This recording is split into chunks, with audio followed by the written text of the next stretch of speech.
We are the Gujarat Technological University.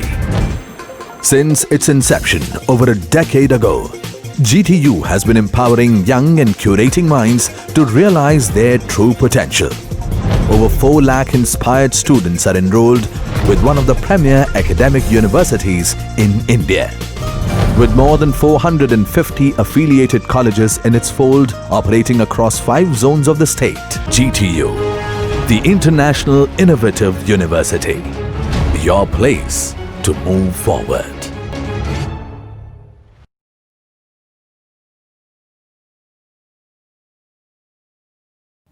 And hello and welcome everyone. In this lecture, I will start electric pressure transducers. So, as we know that the transducer converts one form of energy into another form of energy, but for electrical instrument, a transducer is a device which converts physical quantity, physical condition, or mechanical input into electrical signal. So basically the measurement of pressure is done by converting applied pressure into displacement by elastic pressure element such as primary transducer like Bourdon tube, bellows and diaphragm. The displacement of elastic pressure element or mechanical motion is first converted into a change in electrical resistance, and then change in electrical resistance is converted into change in electrical current or voltage through use of secondary transducer. The output of electrical transducer is a function of displacement, which in turn is a function of pressure. Now the most of the cases an electrical pressure transducer consists of 3 elements. First one is primary sensing element, Bourdon tube, bellows or diaphragm, which converts pressure into displacement. Then primary conversion element, which converts displacement into resistance. So first pressure to displacement, and then displacement to resistance, and resistance to current or voltage. The primary conversion is between displacement and resistance, and then the secondary conversion is between resistance to current or voltage. There are various types of electrical pressure transducer commonly used, such as strain gauge, then potentiometer,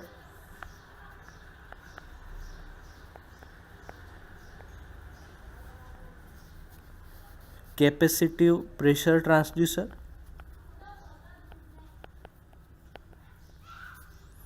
reluctive pressure transducer,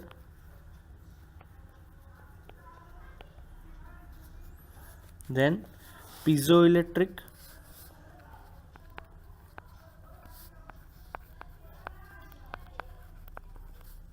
then photoelectric pressure transducer.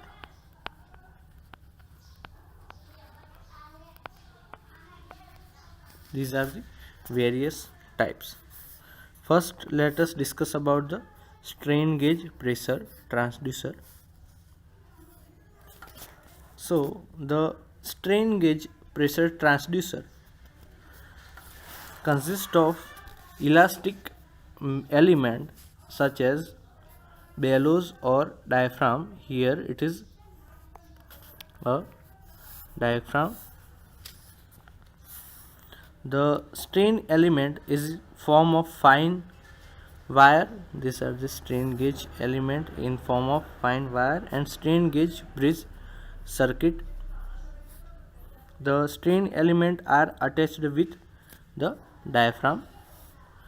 When pressure acting on diaphragm, the strain element gets strained, its length and cross section area will change, and hence its resistance will be changing. So the resistance change of strain element is usually converted into voltage by connecting 1, 2 or 4 similar gauges of Wheatstone bridge circuit.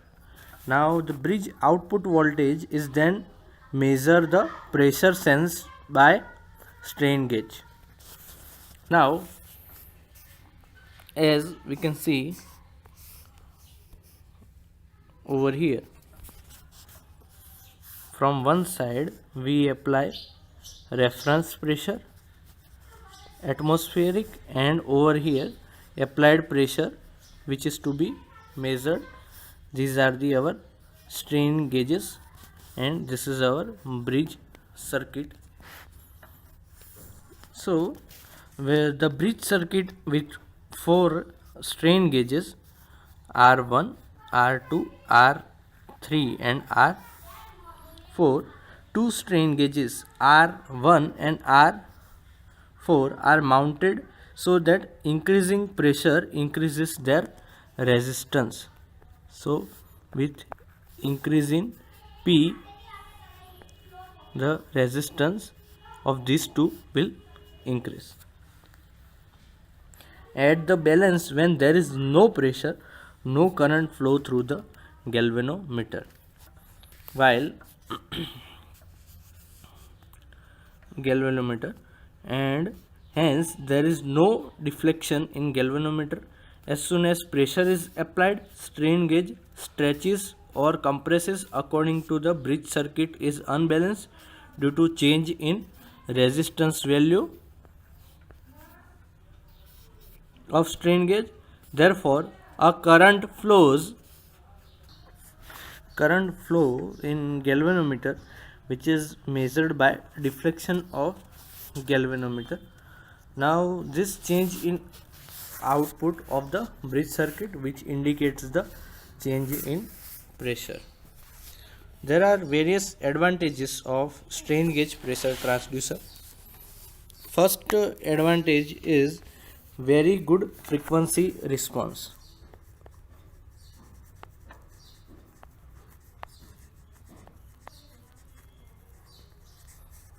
Frequency response which permits them to be used for both static as well as dynamic measurement. The circuit of strain gauge transducer can be powered by both DC as well as AC supply.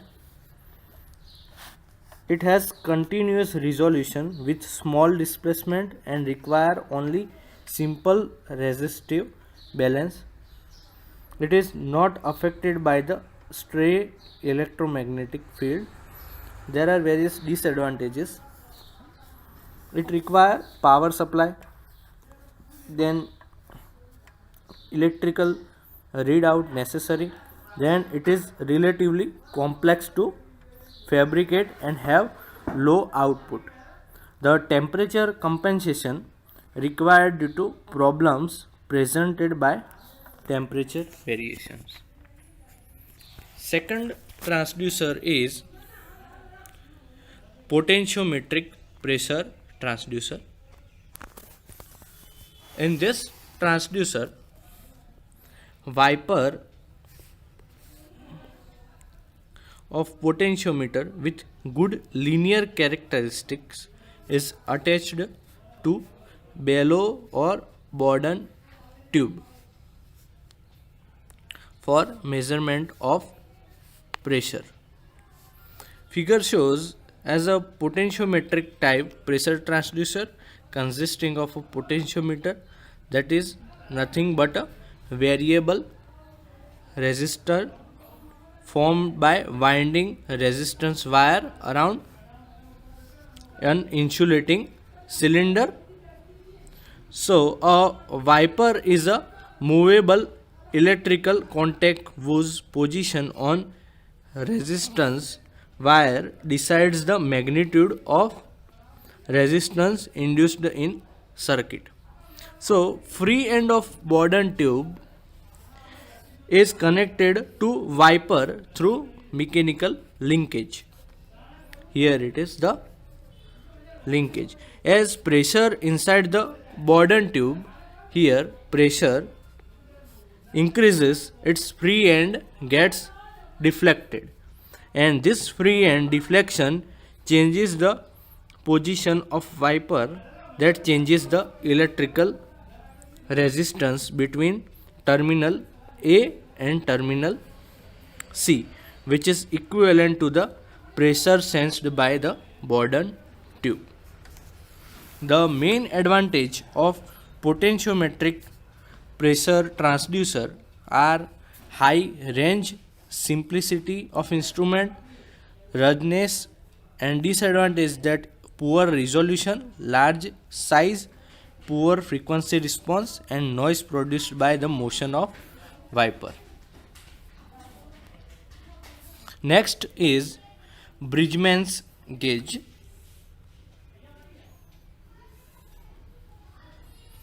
The conventional pressure measuring instrument such as Bourdon tube and strain gauge pressure cells may be used at as high as 70,000 MPa. However, at this high pressure, Bourdon tube section becomes nearly round. The Bourdon tube section, which was of oval shape, becomes completely round. Hence, it is required high ratio of wall thickness to diameter, resulting in stiff, and deflection per turn is small. Therefore, there is need of specific device to measure very high pressure. The Bridgman's gauge is most popular device used to measure high pressure above 70,000 MPa. The Bridgman gauge works on the principle as resistance of fine wire will change when wire is subjected to hydrostatic pressure. The applied pressure produces the distortion in crystal lattice of sensor material, and hence this causes the change in resistance of wire. So, the resistance of sensor wire is changed according to the equation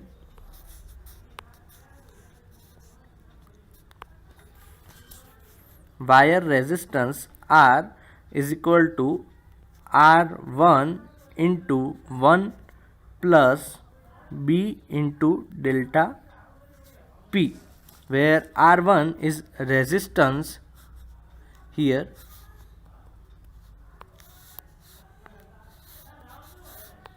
R1 is resistance at 1 atmosphere, and B is the pressure coefficient of resistance, pressure coefficient, and its unit is Pascal raised to -1, and here delta P is gauge pressure. Now, the Bridgman gauge, as shown over here, consists of sensing element made of manganese, and over here this is the sensing element made of manganese and bellows filled with kerosene, and terminals which are connected with the bridge circuit. Normally, the sensing wires are made of manganese. Here the component is of manganese, 84% copper, then 12%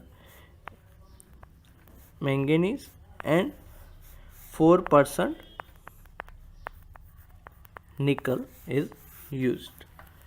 Has pressure coefficient of resistance B is equal to 2.5 into 10 raised to minus 11 Pascal minus 1, and the total resistance of wire is 100 ohm. Now the sensing wire coil enclosed in flexible